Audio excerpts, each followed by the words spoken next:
There's a particular kind of exhaustion that comes from spending years trying to pull somebody back to a shore they can't find their way to anymore. I know that exhaustion better than almost anything else in my life. I also know what it feels like to finally set it down. I'm 71 years old. Faye and I have been married 50 years, most of them spent in the same small house outside town. Most evenings spent with the same radio, playing the same old country stations we've listened to since we were young. She doesn't know my name most days anymore. Advanced dementia took that from her gradually. Then, all at once, the way these things do once they cross a certain line. For years, I fought that loss the only way I knew how. Asking her to remember, gently at first, then more insistently as the disease progressed. Some part of me convinced that if I just found the right question, the right photograph, the right familiar song, I could pull her back across whatever distance had opened up between us. It never worked. I want to be honest about that. All that fighting ever earned either of us was frustration and a particular kind of grief that came from watching her get more distressed each time I pushed. One evening, about 8 months ago, the radio playing low, I stopped asking her to remember anything at all. I just stood up, walked over, held out my hand, and asked her to dance instead. The evening that changed everything started out like 100 others before it. Faye in her usual chair by the window, the radio on low, me across the room, trying, once again, to reach some version of her I could still recognize. "Faye, honey, you remember our wedding song?" I'd asked, the same question I'd asked probably 50 times that year alone, hoping this time might be the time it landed differently. She looked at me the way she'd been looking at me for months by then.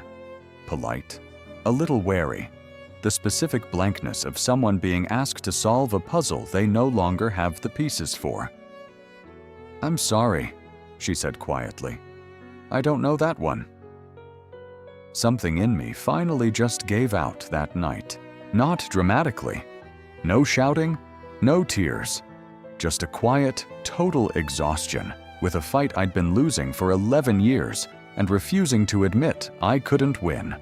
The radio was still playing, some old Patsy Cline song drifting through the room, and instead of asking her another question she couldn't answer, I found myself standing up, crossing the room, and simply holding out my hand. "Would you like to dance?" I asked. Nothing about names, nothing about memory, just a simple question anybody could answer. She looked at my hand a long moment, then she smiled, genuine, easy, and took it. I'd spent 11 years resisting exactly what I finally did that evening, and I think it's worth being honest about why.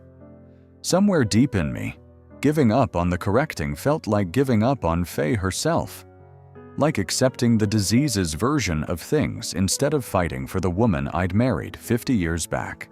I'd read all the pamphlets the doctors handed us early on, the ones that gently suggested meeting a person with dementia where they are rather than constantly pulling them toward accuracy. I understood the logic. I just couldn't make myself follow it for years. Some stubborn part of me convinced that stopping the correcting meant stopping the fight for her entirely. Rhonda, our daughter, had been telling me the same thing for at least 2 years before that night. "Daddy, you're not helping her by making her feel wrong all the time. You're just making both of you more tired."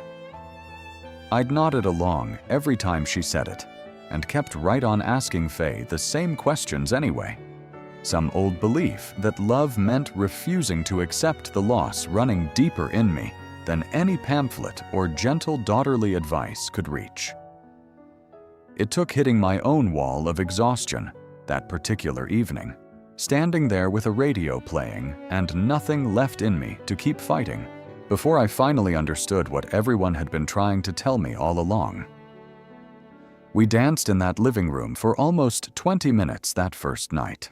Slow and unhurried.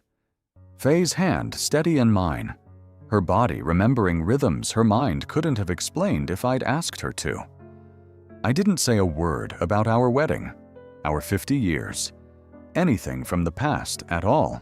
I just held her, moved slow circles around the coffee table we've had since 1987, let the radio keep playing whatever came on next, and watched something in her face soften in a way I hadn't seen in longer than I wanted to admit.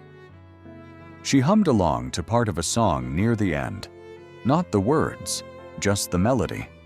Some old part of her still finding the shape of music even without being able to name it.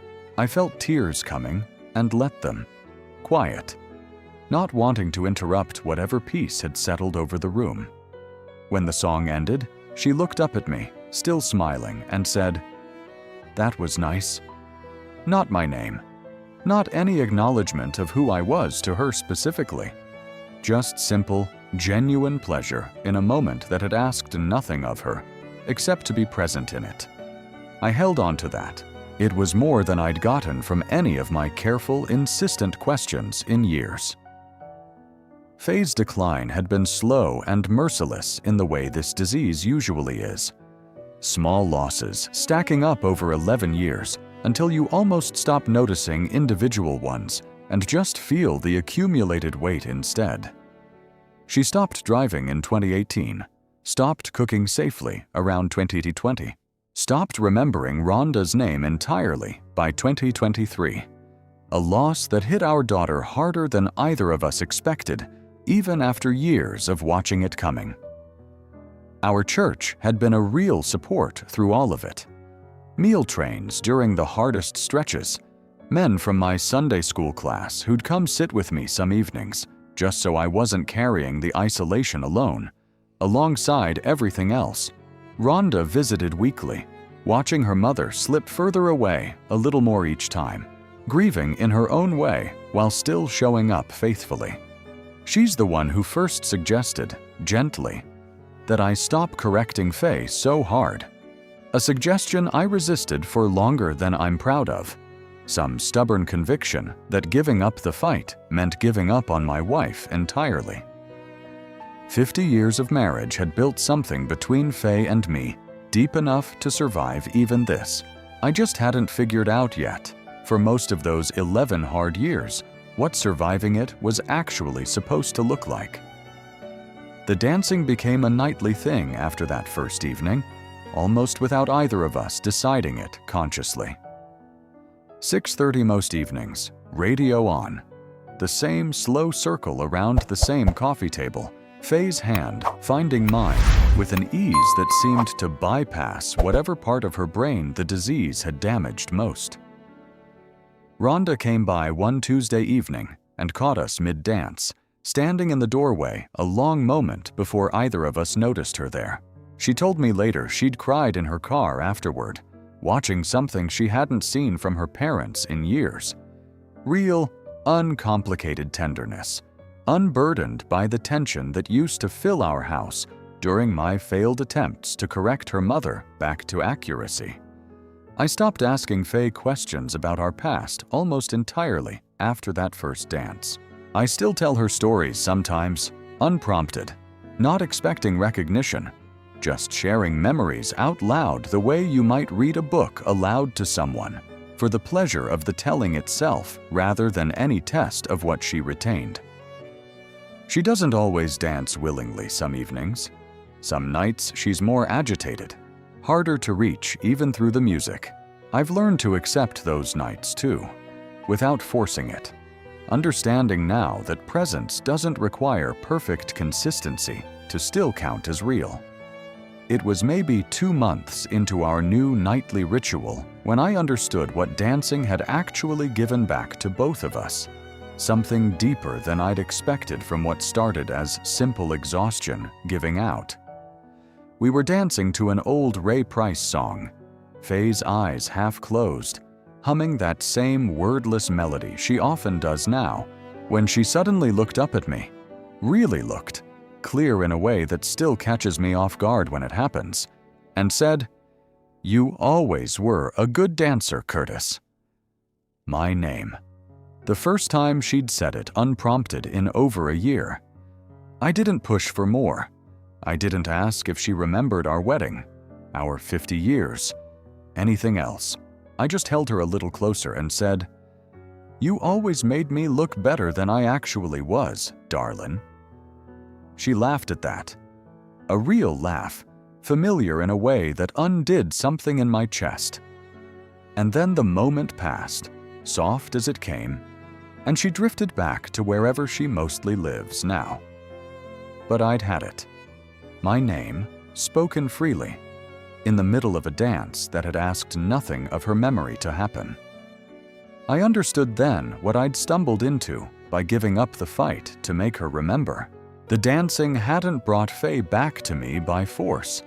It had simply given her a place gentle enough that she could find her own way back, briefly, on her own terms, whenever she still had it in her to make the trip.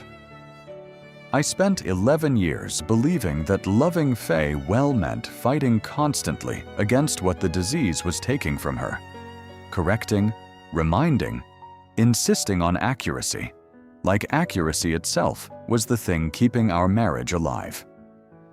I understand now that presence, offered without conditions, turns out to reach her more often than insistence ever did. The dancing doesn't ask anything of Faye's damaged memory. It just gives her a place to be, fully, exactly as she is on any given evening, and more often than I ever expected. That gentleness is what actually brings pieces of her back to me, briefly, on her own terms rather than mine. If you're loving somebody whose memory is leaving them, and you're exhausted from years of trying to pull them back to where they used to be, I hope you'll consider what I finally learned in my own living room. Sometimes the most generous thing you can offer isn't a question demanding an answer. Sometimes it's just an open hand and enough patience to let them decide, in their own time, whether to take it. The dancing's just part of our evenings now, as regular as supper, as automatic as the radio switching on at 6:30. Rhonda started joining some nights, the three of us taking turns, her mother's hand finding each of ours in the same steady, familiar way. Faye says my name more often now than she did before we started, though I've stopped keeping careful track the way I used to during the harder years. I've stopped needing it as proof of anything. The dancing itself has become proof enough. Proof that presence and gentleness reach further than insistence ever managed to. Proof that 50 years of marriage built something deep enough to survive even a disease determined to erase it piece by piece. Our church friends ask about her sometimes, careful questions, and I tell them about the dancing now instead of the old exhausting updates about what she's lost that week. It's a better story to tell. It's a better way to spend whatever time we've got left together, too. 6:30 came around again this evening, same as it does most nights now, the radio finding its usual station without me even having to think about it anymore. Faye was in her chair by the window, same spot as always, and I crossed the room the way I have almost every evening for 8 months now, held out my hand without a single word about names or memory or anything from our 50 years together. She looked at my hand, same small pause she always takes, then smiled and took it. Same as she has nearly every evening since that first night I finally stopped fighting and started just asking. We danced slow circles around that same coffee table, Patsy Cline or Ray Price or whoever the station gave us that night, and somewhere in the middle of it, she rested her head against my shoulder the same way she used to, 50 years back, before either of us knew what this disease would eventually cost us. I don't need her to remember our wedding day anymore. I've got this instead. An ordinary Tuesday, a radio playing, and a woman I love, still finding her way into my arms one dance at a time.